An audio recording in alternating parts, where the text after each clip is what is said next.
వీరన్న గారిని మరి అకస్మాత్తుగా మరి అప్పుడున్నటువంటి పరిస్థితులలో కొన్ని జాగ్రత్తలు కూడా ఆయన బలంగా ఉద్యమాన్ని పాలక వర్గాలు గ్రహించాయి ఈయన చేస్తున్నటువంటి దాన్ని. కానీ మనము కొంత జాగ్రత్తలు తీసుకోకపోవటం వల్ల జరిగిపోయిందేమో అనే బాధ మాలో ఉంది.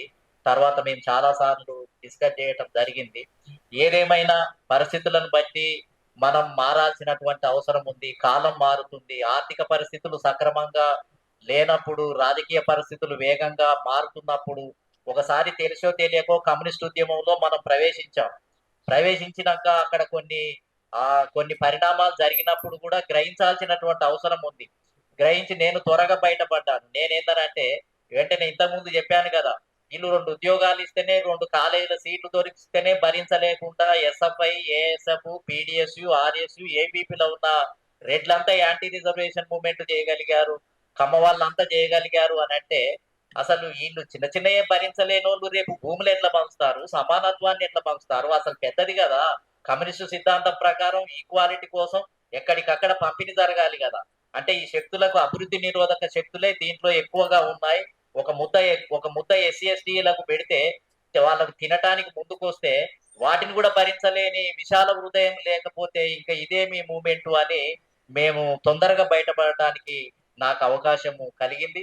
ఈనాటి కుల రాజ్యాధికార పార్టీల కూటమి ఆధ్వర్యంలో మరి మారోజు వీరన్న గారి 27వ వర్ధంతి సందర్భంగా ఇక్కడికి హాజరైనటువంటి కుల రాజ్యాధికార పార్టీల అధ్యక్షులు, కార్యవర్గ సభ్యులు, మరి గత అనేక సంవత్సరాలుగా అనేక ప్రజా ఉద్యమాల్లో పనిచేస్తున్నటువంటి బలమైనటువంటి నాయకులు, సోదరి సోదరులారా, ఈరోజు మారోజు వీరన్న గారి యొక్క వర్ధంతిని జరుపుకుంటున్నాం. గత అనేక సంవత్సరాలుగా ముఖ్యంగా ఈ తెలంగాణ రాష్ట్రంలో ఒక బలమైనటువంటి రాజకీయ మార్పు తీసుకురావాలనే ప్రయత్నంలో మనం అందరం కూడా పనిచేస్తూ ఉన్నాం. మారోజు వీరన్న గారితోటి నాకు బలమైనటువంటి సన్నిహిత సంబంధాలు ఉన్నాయి. మారోజు వీరన్న గారు ఇంత త్వరలోనే మేము ఈ తెలంగాణ రాష్ట్రంలో అప్పుడప్పుడే బహుజన ఉద్యమం బలపడుతూ, ముఖ్యంగా కాన్శీరామ్ గారు 1989లో బహుజన సమాజ్ పార్టీని ఇక్కడ స్థాపించి మరి కుల సమస్యను ఒక ప్రధానమైనటువంటి సమస్యగా దీన్ని గుర్తించాల్సినటువంటి అవసరం ఉంది. ఈ దేశంలో వర్గం ఉంది, కులం కూడా బలంగానే ఉంది. ఈ రెండింటిని సమన్వయం చేసుకొని ఒక బలమైనటువంటి ఉద్యమాన్ని నిర్మించడం ద్వారానే ఈ దేశంలో 85% ఉన్నటువంటి, ముఖ్యంగా ఈ రాష్ట్రంలో 85% ఉన్నటువంటి ప్రజల్ని విముక్తి చేయడానికి అవకాశం ఉంది అని ఈ తెలంగాణ రాష్ట్రంలో ఒక బలమైనటువంటి చర్చ జరిగింది 1989 నుంచే. జరిగినప్పుడు దీన్ని త్వరగా గుర్తించి ఇది సరైనటువంటి మార్గమే అని గుర్తించి కమ్యూనిస్టు పార్టీలలోనే ఒక చర్చను ప్రారంభించి కులాన్ని జోడించడం తప్ప వేరే మార్గం లేదు అని గ్రహించి మరి అన్నిటికంటే ముందొచ్చినటువంటి గ్రూపు జనశక్తి గ్రూపుగా ఉన్నటువంటి గ్రూపు రావటం జరిగింది. జనశక్తిలో భాగంగా ఉన్నటువంటి వీరన్న గారే దీన్ని ప్రధానంగా ఒక దాంట్లో ఒక ప్రధానమైనటువంటి చర్చ పెట్టినటువంటి పరిస్థితి ఉంది. అంతకుముందే ఈ చర్చ జరుగుతున్నటువంటి క్రమంలోనే మరి 1990లో మండల్ కమిషన్ ఉద్యమం కూడా ఈ దేశంలో ప్రారంభమైంది. మండల్ కమిషన్ ఉద్యమం ఎప్పుడైతే ప్రారంభించడం జరిగిందో, యాంటీ రిజర్వేషన్ మూవ్‌మెంట్ రావటం జరిగిందో, ఈ రాష్ట్రంలో ప్రో రిజర్వేషన్ ఉద్యమాన్ని కూడా మేమందరం కూడా ప్రారంభించడం జరిగింది. ప్రో రిజర్వేషన్ మూవ్‌మెంట్ లో బలమైనటువంటి నిర్ణయాన్ని తీసుకొని అన్ని పార్టీల కంటే ముందే మరి వీరన్న గారు ప్రో రిజర్వేషన్ మూవ్‌మెంట్ లో ఉస్మానియా యూనివర్సిటీలో కాదు, హైదరాబాద్ లో రాష్ట్ర బంధులలో పాల్గొన్న వాటిల్లో కూడా బలంగా మరి దాంట్లో పాల్గొని ఇటు చెరుకు సుధాకర్ అనేక మంది పేర్లు, ఇంకా చాలా మంది మాతో కలిసి పాల్గొన్నటువంటి వాళ్ళు. అదేవిధంగా పీపుల్స్ వారు కూడా మీకు తెలుసో తెలియదో మండల్ కమిషన్ కు అనుకూలంగా రాష్ట్ర బంద్ ఇచ్చిన దాంట్లో పీపుల్స్ వారు కూడా బంద్ ఇవ్వటం జరిగింది. ఎంతమంది గుర్తుందో లేదో తెలియదు కానీ అది ఒక పెద్ద అద్భుతం. ఆ రోజులలో పీపుల్స్ వారు కానీ, వీరన్న గారు కానీ, జనశక్తి గ్రూప్ కానీ ప్రప్రథమంగా ఒక కమ్యూనిస్ట్ ఉద్యమ స్ఫూర్తిలో ఉండి సిద్ధాంత దృక్పథంతో ఉన్నటువంటి వాళ్ళు బడుగు బలహీన వర్గాలకు రిజర్వేషన్ ఉండటం వల్ల ఒకటో రెండో ఉద్యోగాలు వస్తున్నాయి. ఈ రిజర్వేషన్లే లేకపోతే ఈ మాత్రం కూడా అక్కడ ఒకరో ఇద్దరో కనపడుతున్నటువంటి బీసీలలో వాళ్ళు కూడా కనిపించరు. కాబట్టి దీనికి అనుకూలంగా ఉద్యమం చేయాల్సిందే అని బలంగా ముందుకు రావటం అనేది ఒక పెద్ద మార్పు. ఆ రోజులలో ఒక పెద్ద సంచలనం. అది కమ్యూనిస్టు మూవ్మెంట్ లో ఉన్నటువంటి వాళ్ళే దీనికి. అయితే అప్పటికే సిపిఐ, సిపిఎం వీళ్ళు ఇంకా గోడ మీది పిల్లిలాగా ఊగిసలాడుతున్నటువంటి సమయం ఇంకా కొనసాగుతూనే ఉంది. నక్సలైట్ గ్రూపులు మాత్రమే దీన్ని ముందుకు తీసుకురావటం జరిగింది. అదొక మంచి పరిణామంగా. ఒకవైపు మేము బహుజన్ సమాజ్ పార్టీలో నేను 1986లోనే మరి నేను కమ్యూనిస్ట్ ఉద్యమం నుంచి బయటపడటం జరిగింది. 1986లోనే మీకు తెలుసో తెలియదో 1986లో ఎన్టీ రామారావు గారు ప్రప్రథమంగా మరి మురళీధర్ రావు కమిషన్ అని, అది కూడా బీసీలదే. మురళీధర్ రావు కమిషన్ అంటే బీసీలకు ఉద్యోగస్తులు, బీసీలకు ఏంటంటే రిజర్వేషన్లను పెంచుతూ ఆయన 1986లో ఒక జీవో జారీ చేయడం జరిగింది. మురళీధర్ రావు కమిషన్ అని. మండల్ కమిషన్ ఎట్లనో అదేమో జాతీయ స్థాయిలో, మురళీధర్ రావు కమిషన్ ఏమో రాష్ట్ర స్థాయిలో బీసీలకు 25% రిజర్వేషన్లు ఉన్నాయి. ఈ 25% రిజర్వేషన్లను 44% పెంచుతూ ఎన్టీ రామారావు గారు 1986లో జీవో జారీ చేయడం జరిగింది. జీవో జారీ చేసినప్పుడు వెంటనే ఏంటిది అని అంటే ఇక్కడ ఉన్నటువంటి అగ్రకులాలంతా కూడా యాంటీ రిజర్వేషన్ మూవ్మెంట్ ను ప్రారంభించడం జరిగింది. మేమంతా ఉస్మానియా యూనివర్సిటీలో, నేను ఎంఫిల్ చేస్తున్నాను, ఎకనామిక్స్ రీసెర్చ్ చేస్తున్నాను ఉస్మానియా యూనివర్సిటీలో. అప్పుడు అగ్రకులాలు అంటే ఏబిపిలో ఉన్న రెడ్లు, ఏబిపిలో ఉన్న బ్రాహ్మణులు, ఆర్ఎస్సిలో ఉన్న రెడ్లు, పీడిఎస్సిలో ఉన్న బ్రాహ్మణులు, అంటే ఈ అన్ని విప్లవకారుల సంఘాల్లో ఉన్నటువంటి పీడిఎస్యు, ఆర్ఎస్యు, ఏబిపి అని తేడా లేకుండా ఆ సంఘాల్లో ఉన్నటువంటి రెడ్డి, వెలమలు అందరూ ఏకమైపోయి యాంటీ రిజర్వేషన్ మూవ్మెంట్ లో పాల్గొనటం, ఉస్మానియా యూనివర్సిటీ అంతా బంద్ చేపియటం, మొత్తం ఏందనంటే ఇంకా మహా ఉధృతంగా దాన్ని చేస్తున్నటువంటి పరిస్థితి. అటువంటి పరిస్థితుల్లో 2-3 రోజులు మేము వెయిట్ చేసి ఇంకా ఇది ఎటెటో ఉండి మనం కూడా అసలు ఈ రిజర్వేషన్లే లేకపోతే ఇంకా మనం ఆ మాత్రం కూడా ఉండే పరిస్థితి లేదు కాబట్టి ఇంకా మనం కూడా ప్రో రిజర్వేషన్ మూవ్మెంట్ చేయాలని చెప్పి అప్పుడు మేమందరం కూడా నిర్ణయించి కృష్ణన్న గారి దగ్గరికి నేను, శంకర్ గౌడ్, అదే విధంగా సంతోష్, అనేక మంది సీనియర్లుగా ఉన్నటువంటి వాళ్ళందరం కూడా కలిసి కృష్ణన్న దగ్గరికి వెళ్ళి అప్పుడు మనం కూడా ప్రో రిజర్వేషన్ మూవ్మెంట్ అనుకూలమైన ఉద్యమాన్ని చేపట్టాలని ఇంకా అప్పుడు మేము ప్రో రిజర్వేషన్ మూవ్మెంట్ ను స్టార్ట్ చేయడం జరిగింది. ఆ విధంగా యాంటీ రిజర్వేషన్, ప్రో రిజర్వేషన్ మూవ్మెంట్ల ఫలితంగా అప్పుడు మొత్తం ఏంటనంటే దీంట్లో ఉన్న బీసీ సమాజం అంతా కూడా కళ్ళు తెరవటానికి, మనకు కనువిప్పు కలగటానికి అవకాశం కలిగింది. ఇంకా అప్పుడు ఒకటి ఒకటి మనకి ఏమర్థమైంది అని అంటే అసలు విద్యార్థి సంఘాల్లో ఉన్నటువంటి కమ్యూనిస్టు పార్టీలు అసలు మనకు 2-3 ఉద్యోగాలు వస్తేనే భరించలేనటువంటి వాళ్ళు చిన్న చిన్న కాలేజీలలో సీట్లు, అదే విధంగా ఉద్యోగాలలో సీట్లు వస్తేనే భరించలేకుండా యాంటీ రిజర్వేషన్ మూవ్మెంట్ చేసి ఉధృతంగా, పాశవికంగా మరి వ్యతిరేకంగా పనిచేసినటువంటి వాళ్ళు ఇదే కమ్యూనిస్టు సంఘాలు, ఇదే కమ్యూనిస్టు పార్టీలు రేపు భూములు ఎట్లా పంచుతారు, అసలు మొత్తము సమానత్వం ఎట్లా తీసుకొస్తారు, ఆస్తులు ఎట్లా పంచుతారు, ఉస్మానియా యూనివర్సిటీ కాలేజీలలో 2 సీట్లు ఇస్తేనే భరించలేకుండా అగ్రకులాలంతా కూడా వ్యతిరేకమైనటువంటి పరిస్థితి ఉన్నప్పుడు ఇంకా వీళ్ళు సమానత్వం ఎట్లా తెస్తారు, భూస్వాములకు వ్యతిరేకంగా ఎట్లా నిలబడతారు అని మాలాంటి వాళ్ళందరం కూడా కూర్చొని సి హాస్టల్ అని ఉంటే సి హాస్టల్, ఏ హాస్టల్లో కూర్చొని రాత్రిపూట సీక్రెట్ గా సమావేశాలు జరిపి అప్పుడు ఏంటిది అని అంటే ఈ రిజర్వేషన్లకు అనుకూల ఉద్యమాన్ని ప్రారంభించినటువంటి పరిస్థితి ఉంది. అప్పుడు మొదటి దశ కమ్యూనిస్టులుగా ఉన్నటువంటి వాళ్ళం మేమందరం కూడా బయటికి వచ్చినటువంటి పరిస్థితి ఉంది. మండల్ కమిషన్ ఉద్యమానికి వచ్చారికి ఇంకా క్లారిటీ వచ్చేసింది. అప్పటికే కొంత ఉద్యమం నడిచింది కాబట్టి మండల్ కమిషన్ ఉద్యమంలో మురళీధర్ రావు కమిషన్ ఉద్యమంలో ఉన్నంత వెనుకబాటుతనము, మేము అనుభవించినంత అసలు ఉద్యమ ప్రొసీజన్లు తీస్తే, అసలు ఊరేగింపులు తీస్తే జనమే పాల్గొన్నటువంటి పరిస్థితి ఏది మురళీధర్ రావు కమిషన్ రిపోర్ట్ అప్పటికి ఇంకా ఎవరికి తెలియదు. కాబట్టి అటువంటి పరిస్థితి నుంచి మరి బయటపడినటువంటి పరిస్థితిని మేము చూడటం జరిగింది. అప్పుడే మేము బిఎస్పి ద్వారా మొత్తం ఏందనంటే తెలుసుకొని అప్పటికే మరి వీరన్న గారు, మీకు ఎంతమంది తెలుసో కానీ మరి డఫడెమో అని వీరన్న గారు ఇక్కడ రాణా ప్రతాప్ హాల్ అని ఉంది, దాంట్లో చాలా మీటింగులు పెట్టేవారు.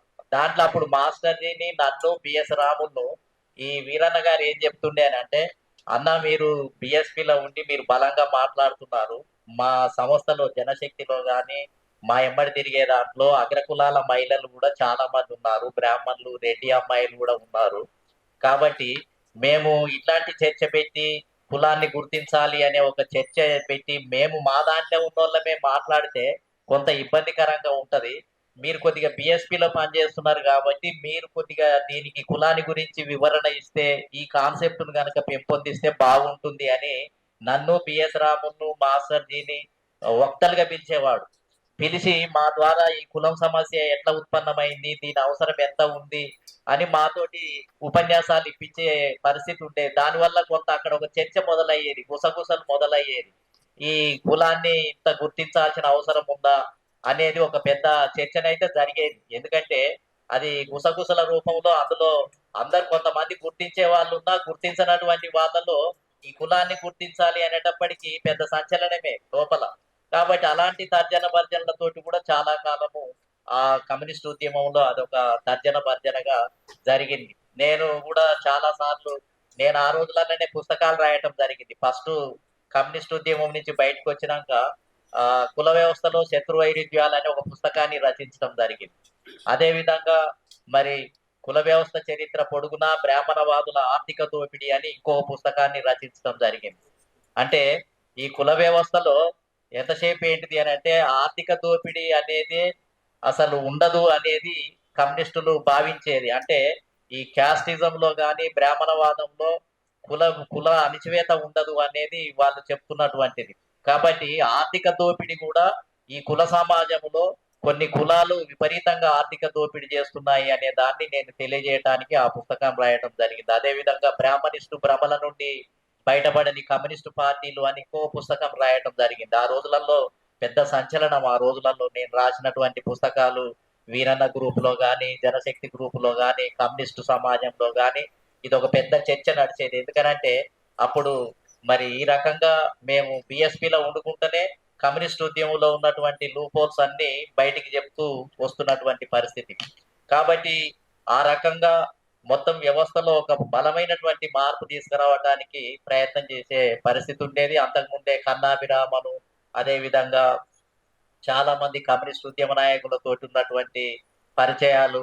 కానీ ఒక బలమైనటువంటి మార్పు రావటంలో నేను అనుకునేది ఏంటంటే తెలంగాణ ప్రాంతంలో మరి ఇటు పీడిఎస్‌లో ఉండి బలంగా పాటలు పాడి వీరన్న గారు, అదే విధంగా వేగంగా అందరికంటే ముందే వచ్చి దీన్ని గుర్తించి మరి పెద్ద ఎత్తున లోపల ఒక పెద్ద చర్చా కార్యక్రమాన్ని పెట్టినటువంటి పరిస్థితి కూడా వీరన్న గారిదే ఎక్కువ చొరవ ఉంది. జనశక్తి గ్రూప్‌లో కూడా ఇంకా కొంత క్లారిటీ లేక వాళ్ళని ఎట్లా ఒప్పించాలనే విషయంలో ఈయనే లీడ్ తీసుకొని మరి చాలా ఒక డాక్యుమెంట్‌నే రూపొందించినటువంటి పరిస్థితి ఉంది ఇంటర్నల్‌గా.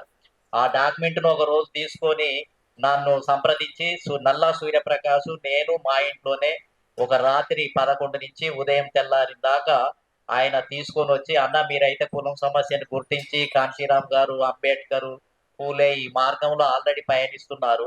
కమ్యూనిస్టు పార్టీలలో మేము 100% కులాన్ని గుర్తించటము అనేది ఇప్పుడు సాధ్యం కాదు.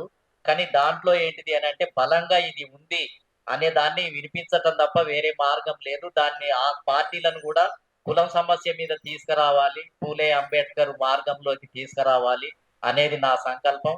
కాబట్టి కులాన్ని, వర్గాన్ని 2 జోడిస్తూ ఎత్తుగడలను ఎట్లా ముందుకు తీసుకుపోవాలి అనేది ఒక డాక్యుమెంట్ తీసుకొనొచ్చిన దాంట్లో మరి చర్చించిన దాంట్లో మేమందరం కూడా ఉన్నాం. అప్పటికే సలహా ఇవ్వటం జరిగింది. "నువ్వు బలంగా ఇటు బయట ఉంటున్నావు, లోపల పని చేస్తున్నావు, దళాలున్నాయి.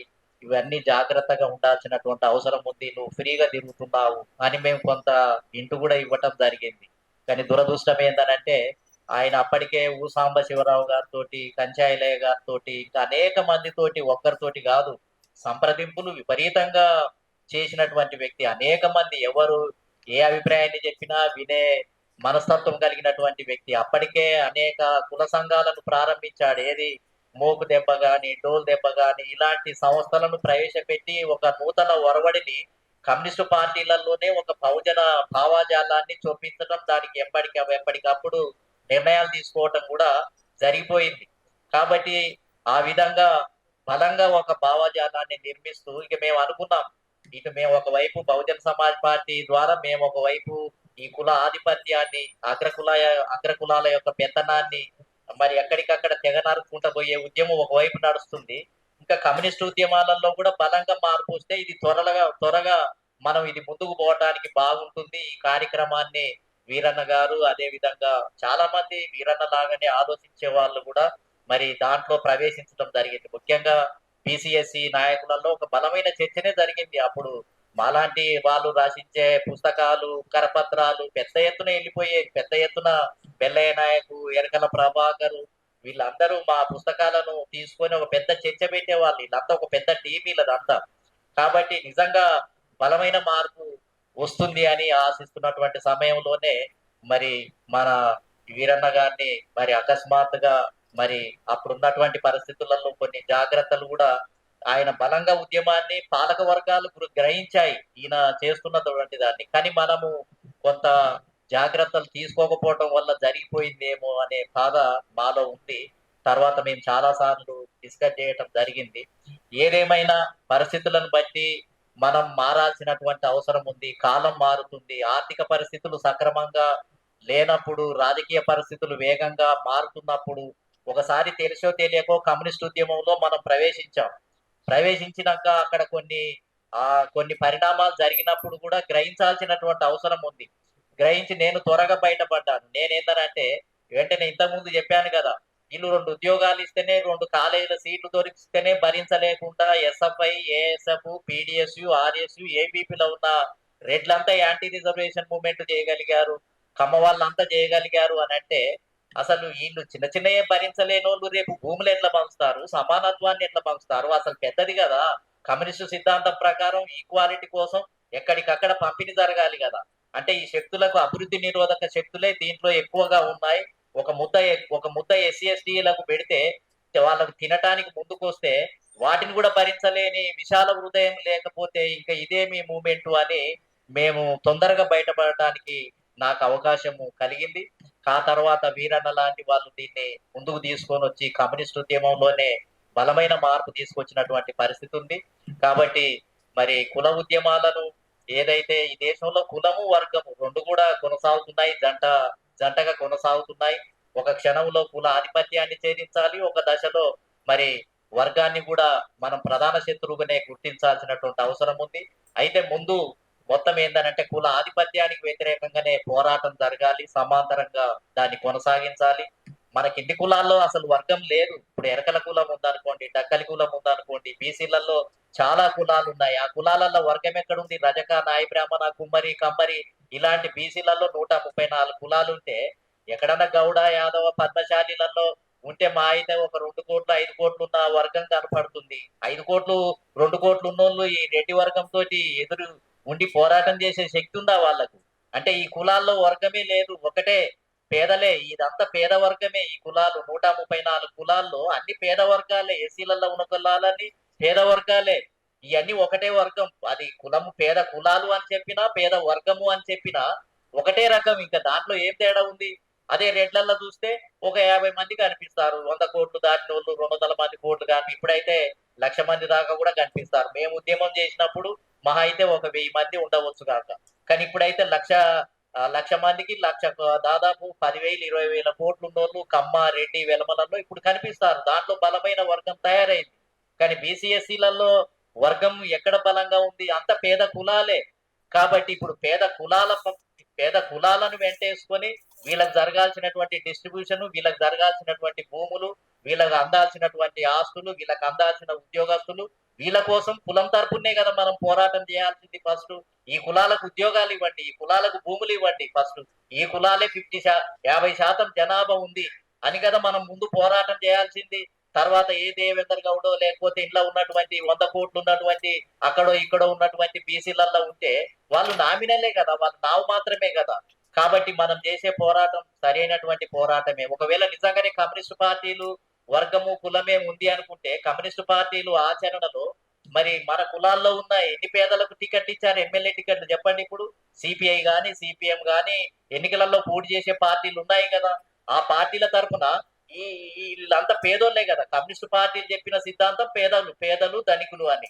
మరి ఈ పేదోళ్ళ దాంట్లో ఎంతమందిని పికప్ చేయగలిగారు? రజకుల నుంచి ఎంతమందిని పికప్ చేసి సిపిఎం గాని సిపిఐ గాని ఎంతమంది రజకులకు ఎమ్మెల్యే టికెట్లు ఇచ్చింది?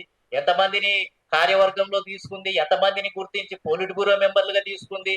అంటే ఈ కులాలలో ఉన్న పేదవాళ్ళే కనిపించలేదా వాళ్ళు? ఆ పార్టీలకు కనిపించలేదా? అంటే పేదవాళ్ళను అనే పేరు పెట్టుకుంది కానీ ఈ పేదవాళ్ళలో నుంచి రిక్రూట్మెంట్ లేదు, సిపిఐ గాని సిపిఎం గాని.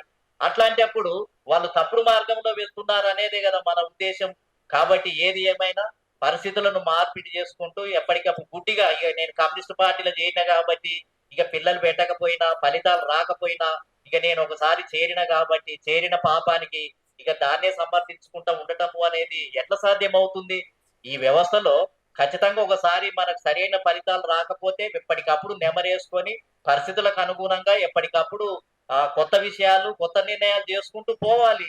ఇప్పుడు సిద్ధేశ్వర్ గారు ఉన్నారు, నేను అనుకుంటా నాకు ఇప్పుడు రాజ్యాధికార పార్టీలు అని ప్రతి కులానికి పెట్టినప్పుడు నేను చాలా సంతోషపడ్డాను.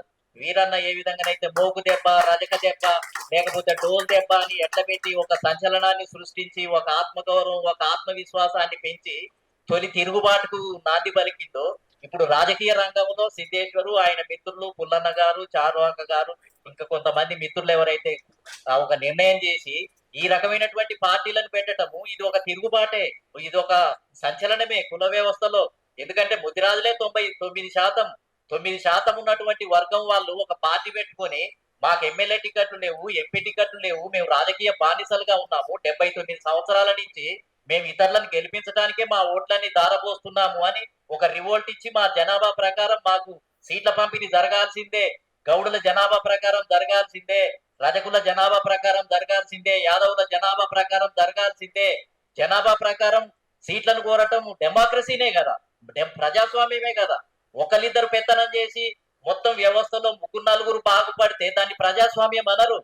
కానీ ఈ విధంగా మొత్తం ప్రతి కులాన్ని 8%, 4%, 3%, 2% ఉన్న కులాలను గుర్తించి వీళ్ళ వాటా వీళ్ళకు పంపిణీ చేయాలి అని చెప్పి ఒక రాజకీయ ఉద్యమాన్ని నిర్మించడం డెమోక్రసీని పరిపుష్టి చేయటమే కదా, మొత్తం సమానత్వాన్ని పెంపొందించడమే కదా. ఇప్పుడు 10 కులాలు అనుభవించడం వేరు, రెడ్డి వెలమ లేకపోతే ఒక 5-6 కులాల సీట్లు పంచుకోవటం వేరు. కానీ 50 కులాలకు సీట్లను పంపిణీ చేస్తే అది మోర్ డెమోక్రసీ, అది చాలా విప్లవకరమైనటువంటిది. విప్లవం అంటే మార్పు. ఇంతకు ముందు అనుభవించే కులాల స్థానంలో ఇప్పటిదాకా రాజకీయ బానిసలుగా ఉన్నటువంటి కులాల వాళ్లకు ఎమ్మెల్యే టికెట్లు, ఎంపీ టికెట్లు, మంత్రి పదవులు ఇవ్వాలని చెప్పడం విప్లవమే కదా. ఈ దేశంలో విప్లవం అని అంటే ఇదే కదా, ఇంకా ఇంకా వేరే విప్లవం ఏముంటుంది? ఉన్న వాళ్ళ నుంచి ఒకే వర్గం ఒకే కులం మొత్తం ఈ వ్యవస్థను శాసిస్తూ వాళ్ళ గుప్పిట్లో పెట్టుకున్న దాన్ని అట్లా కాదురా అని చెప్పి ఈ కింది వర్గాలకు కూడా పంపిణీ చేయాల్సిన అవసరం ఉంది. ఇన్ని సంవత్సరాలు అయింది, ఇప్పటి వరకు మారలేదు, మా వాట మాకు ఇవ్వమని అడగటం ఈ దేశంలో విప్లవం. కాబట్టి కాబట్టి అలాంటి విప్లవానికి సంబంధించినటువంటి మార్పులు మరి ఇప్పుడు మీరు సరి అయినటువంటి నిర్ణయమే వీరన్న ఉంటే చాలా సంతోషపడేటోడు అనుకుంటా. నేను అనుకుంటా ఈ నిర్ణయం చూసి, ఎందుకనంటే ఖచ్చితంగా, ఎందుకనంటే ఇది ప్రజల్లో మార్పు, బలమైనటువంటి మార్పు రావడానికి ఇది నాంది. మీకు తెలుసో లేదో తెలియదు, నేను తమిళనాడు ప్రాంతం అంతా కూడా తిరిగాను కాంశీరామ్ గారు ఎమ్మటి. అక్కడ ఒక్కొక్క కులం వాళ్ళకు ఒక్కొక్క పార్టీ, వన్యార్స్ అని ఉన్నారు, పిఎంకే పార్టీ, వాళ్ళే పిఎంకే అని పార్టీ పెట్టుకున్నారు. ప్రతి కులానికి ఒక పార్టీనే. కాబట్టి ఇప్పుడు ముదిరాజు అనే పేరు లేకపోవచ్చు కానీ అక్కడ ప్రతి జనాభా 3%, 4% ఉన్న ప్రతికు నాడార్స్ ఒక పార్టీ, ప్రతి దానికి ఒక పార్టీ ఉంది. సేమ్ వీళ్ళు ఇచ్చిన ఫార్ములానే ఇది ఎప్పుడో తమిళనాడులో మొత్తం ఏంటంటే ఇది ప్రారంభమైంది. ఈ విధంగా కులానికి ఒక పార్టీ పెట్టుకున్న వాళ్ళు ఏం చేస్తారు? ఎన్డీఏ కింద కొన్ని పార్టీలు, అదే విధంగా టీఎంకే పార్టీ కింద కొన్ని పార్టీలు, కాంగ్రెస్ కూటమిలో కొన్ని పార్టీలు పోటీ చేస్తున్నారు. ఇప్పుడు బీసీకే అని పార్టీ ఉంది, దానికి రెండు ఎంపీ స్థానాలు గెలిచారు పోయినసారి. అదే విధంగా ఇప్పుడు 2 ఎమ్మెల్యే సీట్లు గెలిచారు. పిఎంకే అనేది ఇప్పుడు 8 ఎమ్మెల్యే సీట్లు, మత్స్యకారులు వాళ్ళు 8 సీట్లు గెలుపొందారు. ఇదే కదా జరగాల్సింది. మనం కూటమిలాగా ఏర్పడతాం, రేపు ఎన్నికలలో పోటీ చేస్తాం, మనకు ఒక ఎన్డీఏ కూటమి, యూపీఏ కూటమి లాగా దీన్ని మలసాల్సినటువంటి అవసరం ఉంది. ఎవరి వాట వాళ్ళు తీసుకోవాల్సినటువంటి అవసరం ఉంది. సైంటిఫిక్ మెథడే ఇది, ఇదేమి తప్పు కాదు. ఇంతకాలం కులము అని చెప్తే వెనక ముందు చూసి గుసగుసలు పెట్టుకొని రెడ్లు ఏమనుకుంటారో, కమ్మ వాళ్ళు ఏమనుకుంటారో, ఇది నా మోసింది, కుల సంఘం పెట్టుకోవాలంటే నా మోసి, గౌడ సంఘం పెట్టుకోవాలంటే నా మోసి, ఇవన్నీ ఎవరు చిత్రీకరించారు? అగ్రకులాల నాయకత్వంలో ఉన్నాయి కాబట్టి వాళ్ళు మనల్ని చూసి నామోసిగా ఫీల్ అవుతారేమోనని చాటుమాటుగా డిస్కస్ చేసుకునే వాళ్ళం. ఇది ఇప్పుడు ఓపెన్ అయిపోయింది. కాంశీరామ్ గారు రాకతోటి విస్ఫోటనం జరిగింది కుల వ్యవస్థలో, ఒక విస్ఫోటనమే. ఓటమారా రాజ్ తుమారా నైచెలేగా నైచెలేగా అనే నినాదం పెద్ద విస్ఫోటనం. ఆ విస్ఫోటనం నుంచే ఇవాళ ఏందనంటే అన్ని రాష్ట్రాల్లో అన్ని సంఘాల్లో ఇది మొత్తం ఏందనంటే ముందుకు వెళ్ళి మొత్తం ఒక సంచలనాన్ని సృష్టించాల్సినటువంటి అవసరం ఉంది. ఖచ్చితంగా ఈ మార్గాన్ని ముందుకు తీసుకొని వెళ్లాల్సినటువంటి అవసరం ఉంది. ఎన్ని మార్పులైనా చేసుకుంటాము. మనకు కావాల్సింది ఏంటిది ఇప్పుడు? మనకు కావాల్సింది ఏ పార్టీ ప్రజాస్వామ్యాన్ని పరిరక్షిస్తుంది, సిపిఎం ఎన్ని సీట్లు ఇచ్చింది రాసుకోవడం ముఖ్యం కాదు. సిద్ధాంతం ఎంత ముఖ్యమైనది, పేజీలు పేజీలు ఇన్ని పుస్తకాలు ఉంటాయి. కానీ నువ్వు టికెట్లే ఇవ్వకపోతే, నువ్వు అసలు ఒక మంచి డెమోక్రటిక్ మూవ్మెంట్ వస్తే నువ్వు దాన్ని సపోర్ట్ చేయకపోతే అవన్నీ రాసుకున్నా వృధానే కదా. దానివల్ల ఏం లాభం ఉంది? కమ్యూనిస్ట్ పార్టీలు విఫలం కావడానికి కారణం ఏంటంటే అంత కష్టజీవులే, అంత కార్మికులే రాసుకున్నారు. కానీ కార్మికుల నుంచి ఇప్పుడు ఈ పార్టీల నుంచి, కులాల నుంచి రిక్రూట్మెంటే లేదు కదా. అంటే రాసుకోవటం ముఖ్యమా? ఆర్ఎస్ఎస్ ఉంది, లేకపోతే బీజేపీ ఉంది, కాంగ్రెస్ ఉంది. కాంగ్రెస్ పార్టీకి అయితే బడుగు బలహీన వర్గాల పార్టీ అనే పేరుంది, ఎస్సీ ఎస్టీ బీసీల పార్టీ అనే పేరుంది. కానీ మొత్తం రెడ్డి లేకపోతే వెలమ వర్గాలకు సెంట్రల్ అయితే బ్రాహ్మణులకే ప్రధాన మంత్రులు ఇచ్చుకుంటున్నారు.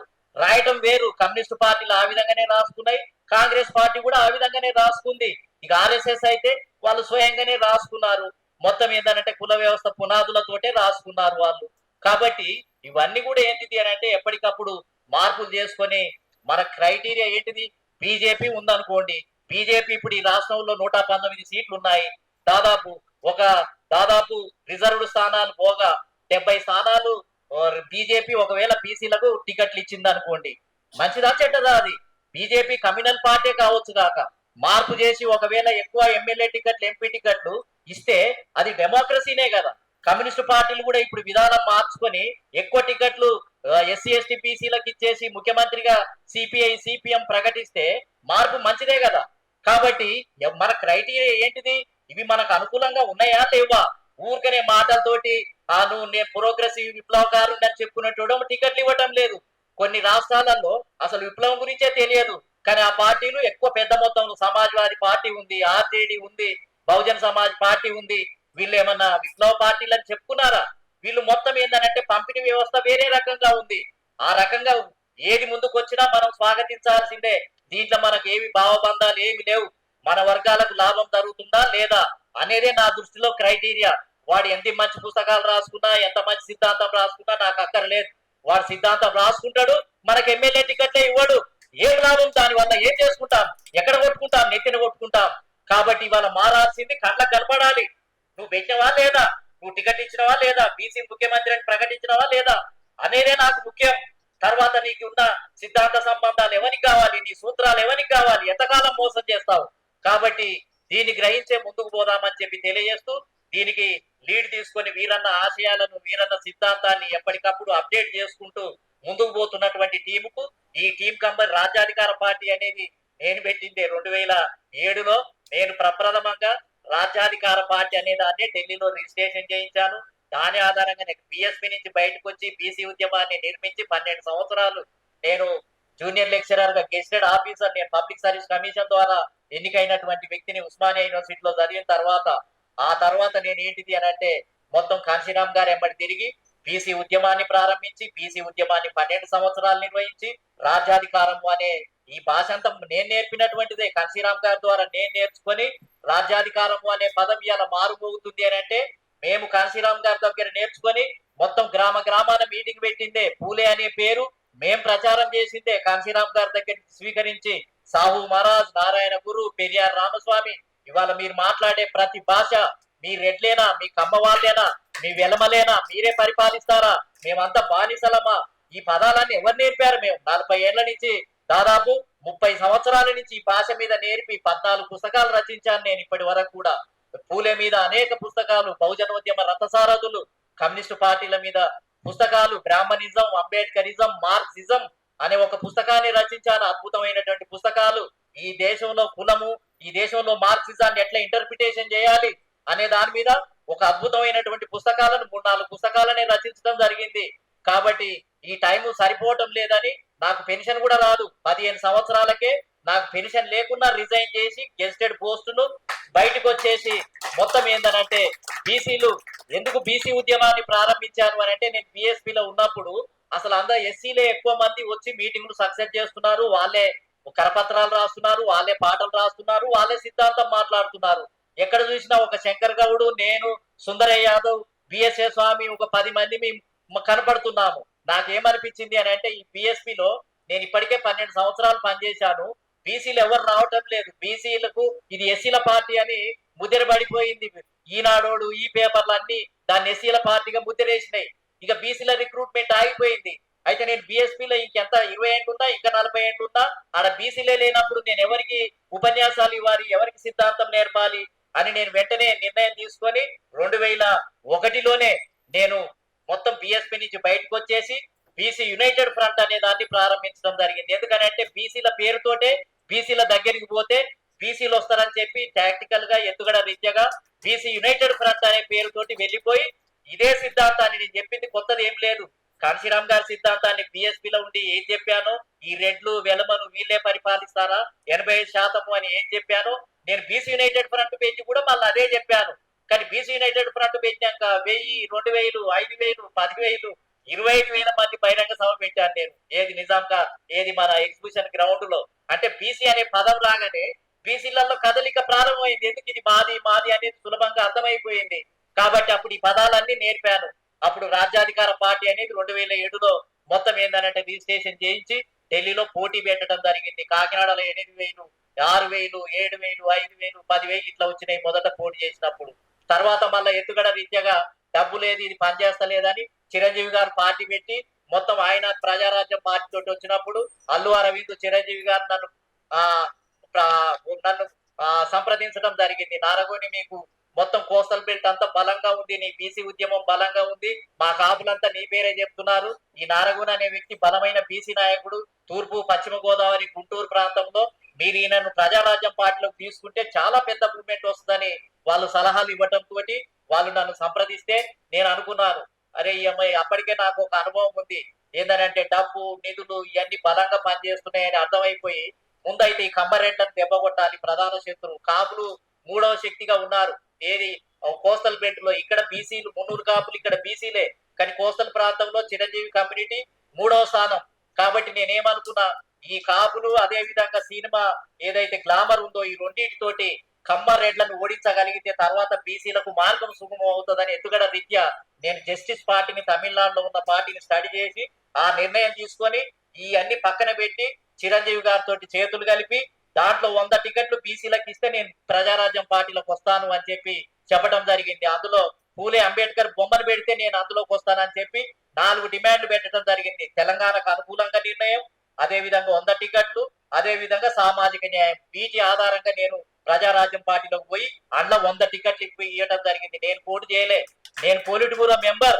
ప్రజారాజ్యం పార్టీలో నేను సాధారణమైన వ్యక్తిని, ఒక సెకండ్ హ్యాండ్ పాలిస్ వేసుకుని తొక్కుగా ఉన్నటువంటి దాన్ని వేసుకున్న దాన్ని నేను పొలిట్ బ్యూరో మెంబర్. అందులో ఎవరు గంటా శ్రీనివాసు, శోభా నాగిరెడ్డి అందరు ఏంటంటే 1000 కోట్లు ఎవరు తక్కువ లేరు. కానీ నేను ఉద్యమం నుంచి వచ్చిన వ్యక్తిని కాబట్టి 100 టికెట్లు ఇప్పించగాను. మేనిఫెస్టో కమిటీకి వైస్ చైర్మన్ గా ఉన్నాను కాబట్టి నేను పోటీ చేయలేదు, 100 టికెట్లు ఇప్పించాను. తర్వాత వాళ్ళు అనుకున్న సీట్లు రాలేదు, వాళ్ళంతా మళ్ళీ కాంగ్రెస్కి వెళ్ళిపోయారు. మళ్ళా నా దారిన నేను బయటకు వచ్చాను. మళ్ళా భుజాన్ని వేసుకొని మళ్ళా బహుజన ఉద్యమాన్ని, మళ్ళా బీసీ ఉద్యమాన్ని వేసుకొని ముందుకు పోతున్నాను. కాబట్టి మనం అనేక శక్తులు మనం అందరం కూడా కలిసి ఇక మిగిలి ఉన్నటువంటి ఆశయాన్ని సాధించడానికి కంకణం కట్టుకుందాం. నేను మీ వెనకాల ఉంటాను. ఖచ్చితంగా మనకి ఇళ్ళ దాపరికం ఏమి లేదు, నిజాయితీగా పనిచేద్దాం. మన జాతి కోసమే, బహుజనుల కోసమే కదా ఏం చేసినా. ఇంత ఎవరెవరి కోసం ప్రాణత్యాగమే చేయాలని అనుకున్న వాళ్ళము ఇప్పుడు మనం డబ్బు సాయం చేయలేమా, శ్రమను వెచ్చించలేమా, ఓ జీవితాన్ని త్యాగం చేయలేమా, మనం పుస్తకాల రూపంలో మొత్తం ప్రచురించి జనాలలో విప్లవాన్ని సృష్టించలేమా? చేయగలుగుతామనే నమ్మకం ఉంది. కాబట్టి మరి నాకు ఈ అవకాశం ఇచ్చిన మీ అందరికీ కూడా కృతజ్ఞతలు తెలియజేస్తూ సెలవు తీసుకుంటున్నాను. జై పూలే, జై భీమ్, జై భారత్.